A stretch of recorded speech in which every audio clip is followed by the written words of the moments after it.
Hello and welcome for some bonus battles for the 2016-17 season. We have a circumstance where one guy completely dominated all the others, and it's exciting. We don't care that it's Fantasy Alarm. It could have been any of the guides. Our happiness comes from the fact that we are able to challenge some of our stated factors.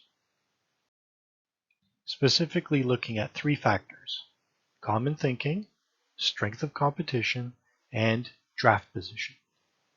Why is this important? Why would it matter? It matters because in our simulation so far, we have unique and different entries fighting for the Battle of the Hockey Pool Guides Championship title. We intentionally have not introduced any duplicate competitors. This gives us that opportunity. Like the NHL, hockey pools tend to be copycat leagues. If a pooler tends to win a lot, the other poolers will want to do what they do. Instinctively, we want to copy proven success. Also, as we go back in time, there were fewer guides and lists available to use. Duplication is inevitable. One stumbling block would be which guide or guides should we duplicate in our simulation process. The most popular one, the longest list, the one with the best missed opportunity score, all of them. If we decided to run battles for all combinations and permutations, there would be no end to it. Fortunately, this situation gives us a real-world possibility and makes determinations for some of these questions. In running these bonus battles, we will remove the weakest list and will replace it with another copy of Fantasy Alarm.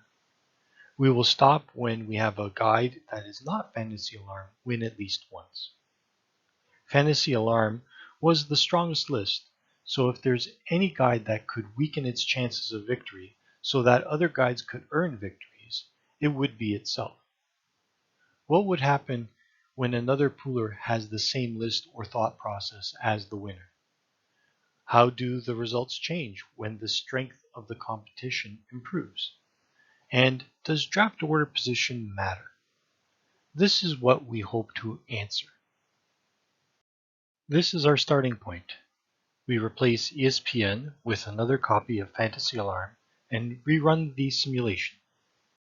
There's no real change to the results. Fantasy Alarm splits the victories with its other entry, and instinctively we assume it's an even split across all draft order positions. However, it's not true. Neither is the thought that whichever Fantasy Alarm entry selects first will be the victor. There's still a greater advantage when having the earlier pick, but it isn't the only factor. After replacing Le Droit Le Soleil, the simulations produce these results. The victories are split evenly between the three Fantasy Alarm entries. No other guide wins. The next guide to be replaced will be Le Pool. Looking at the detail, the odds for Fantasy Alarm decrease yet again. The number of ties does matter, and we will come back to this point later. Now with 4 Fantasy Alarm entries, no other guide has yet been able to win. The chances for victory shrink further for Fantasy Alarm, and our instinct about having the earlier pick equating to a better chance for victory seems to hold water. On the surface, it appears the trend continues in bonus battle number 4. 5 Fantasy Alarm entries splitting all the scenarios evenly amongst themselves. But look at the odds. It's actually better when the guide has the 4th or 5th pick in the draft. The next bonus battle has 6 Fantasy Alarm entries. Only Numberphire and Dobber Hockey remain, but they cannot win. The odds for any Fantasy Alarm entry get reduced again. This time the 5th and 7th picks seem to fare better. We put up Numberphire against 7 copies of Fantasy Alarm, and at last, they're able to win, and it's a sizable amount of victories.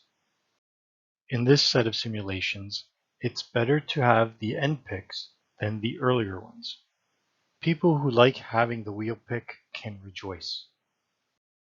To satisfy our curiosity, we repeated the last scenario using Dobber Hockey instead of Numberphire, and the results were pretty much similar except for there were more ties with the Fantasy Alarm entries.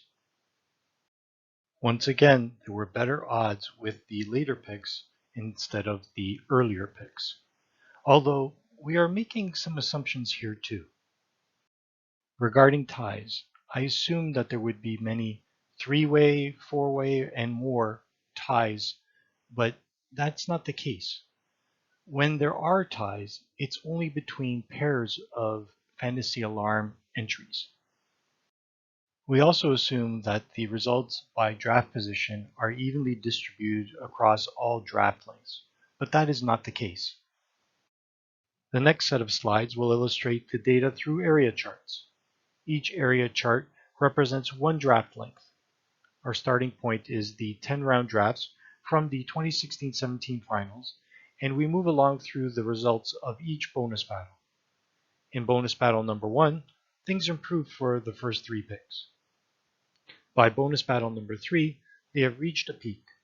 From there onwards, the advantage evaporates until the first 3 draft positions don't earn any victories in bonus battle 6. A similar story is told for the 15-round draft lengths. The shape of the graph isn't an exact copy, but it is similar. For instance, the peak of the victories for the first pick is approximately 15,000, and in total for the first 3 picks, it's 30,000. And all these wins disappear by bonus battle 6. The same is true for the 20-round drafts. Notice that the total area covered by the first 3 picks shrinks as compared to the previous graphs.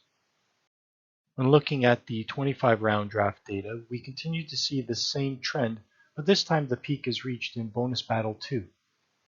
The peaks are slightly lower for the 30-round drafts, but the general pattern remains. And the data from the maximum draft lengths is a bit more jagged or erratic. The empty area from bonus battle 6 and 7 represents that Fantasy Alarm earned no victories. Numberfire and Dabur Hockey respectively defeated all 7 Fantasy Alarm entries, no matter which pick they had. In conclusion, draft order does matter when common thinking or the same guide is being used, but there are limitations based on the number of poolers which are using that list and the accuracy of the list. Common thinking can reduce the chances of victory as well. Fantasy Alarm was unanimously the best list from our Battle of the Hockey Pool guides, and yet from bonus battle 3 to battle number 7, there were Fantasy Alarm entries that would not have won. Long drafts kind of even the odds, but not by much.